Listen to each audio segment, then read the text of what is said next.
The Lost Caverns of Ixalan is shaping up to be a banger of a set.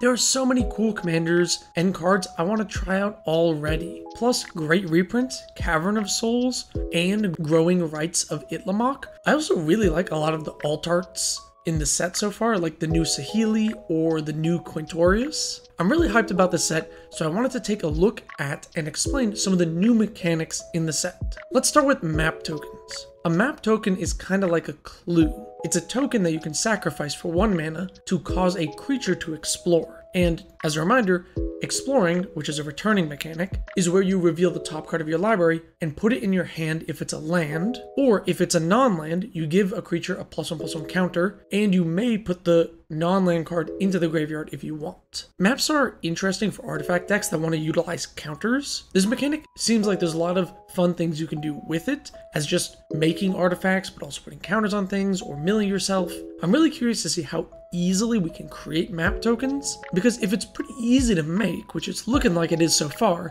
this could be a powerful commander mechanic. Another quick mechanic is finality counters, which is just like a shorthand for if it would die, exile it instead, which is a common effect that is tacked onto some reanimation-y type cards. It's nothing crazy, but I thought I should mention it. Discover is another interesting mechanic. It's kind of like Cascade. You exile cards until you hit a non-land card with the mana value specified or less. So if it's Discover 4, you flip until you hit a non-land card 4 mana or less. But unlike Cascade, you don't have to cast it. You can just put the card in hand. So it actually makes it a little bit better than Cascade, because normally when you cascaded into something like a counterspell, it was essentially useless, since you just have to put it on the bottom of your library. But now you can play Discover with counterspells or other things you might not want to cast at all times, and it always draws you a card then. I also like that the number is tied to the effect as opposed to the card's mana cost, because with Cascade it was just mana cost less than the Cascade spell, but if you're able to cheat on the Cascade spell, it let you do a bunch of shenanigans, and Cascade has proven to be a pretty busted mechanic. I mean, take a look at Modern. This cycle of lands that have Discover as well seem really powerful. I feel like they're auto-includes in most commander decks, at least for casual commander. If you can afford a tap land,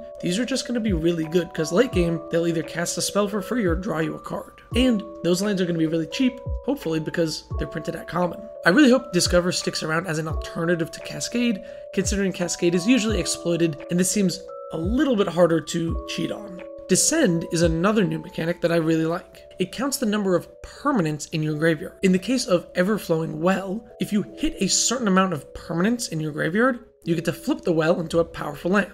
So it can be used as a cost or something you have to reach. Once you reach Descend 8, then you get this bonus. But because of the way it's worded, Descend is just permanents in graveyard, so it can be used a few different ways.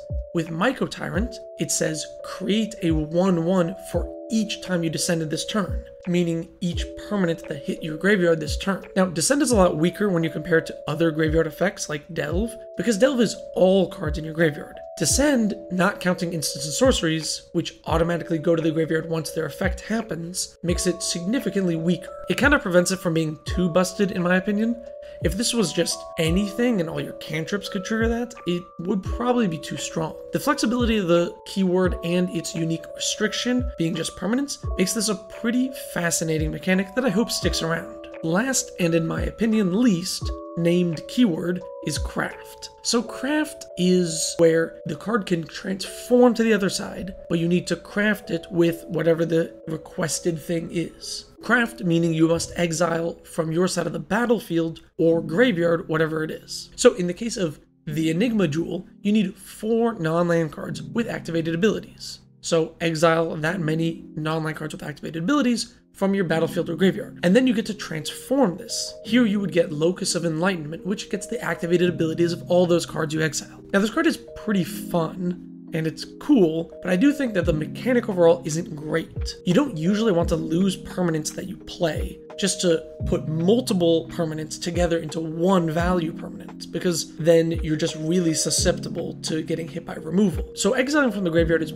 usually better, but it's a bit of a weird requirement, especially for Locus of Enlightenment, because if you play a bunch of things with activated abilities that sacrifice themselves, well, you don't want those on your Locus of Enlightenment, because as soon as you activate one, you just lose it. I don't know, I guess Self-Mill might be a better home for effects like this. Some sort of Muldrotha or Maricel type commander deck where you have a bunch of activated abilities on creatures and you're milling yourself.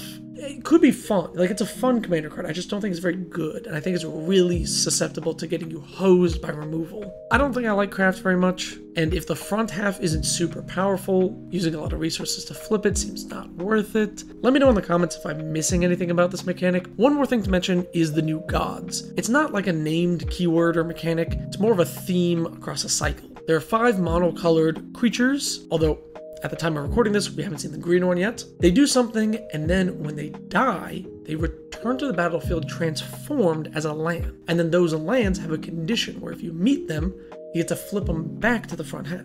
And I think this is actually really awesome for Commander, especially if you really like building around your commander. I actually made a whole video about don't build around your commander, but these work pretty well if you do, since every time they die, they just turn to a land, and if your deck is doing what it's wanting to do, you're going to be able to flip them back pretty easily, and then you're not constantly paying the commander tax. And it's just nice being able to cast a board wipe knowing that you can get your commander back the next turn for free almost. I think the gods are all pretty sweet so far, and I'm excited to brew around them. So those are the new mechanics from the set. What do you think of them? What do you think of the set overall? Personally, I really like the set so far. It feels like there's a lot of cool and interesting cards for Commander and Standard, but nothing that feels like it's going to take over older format. If sets like this keep coming out, I really think we're hitting a return to form for mainline sets. I mean, there was a very long period where we had no bans in Standard, and there were almost no cards that caused issues in other formats. And then we hit this period of just powering up Standard, and I think it's been pretty bad for the game overall. I think we're finally coming back down the other way, and I think it's pretty great. Anyway,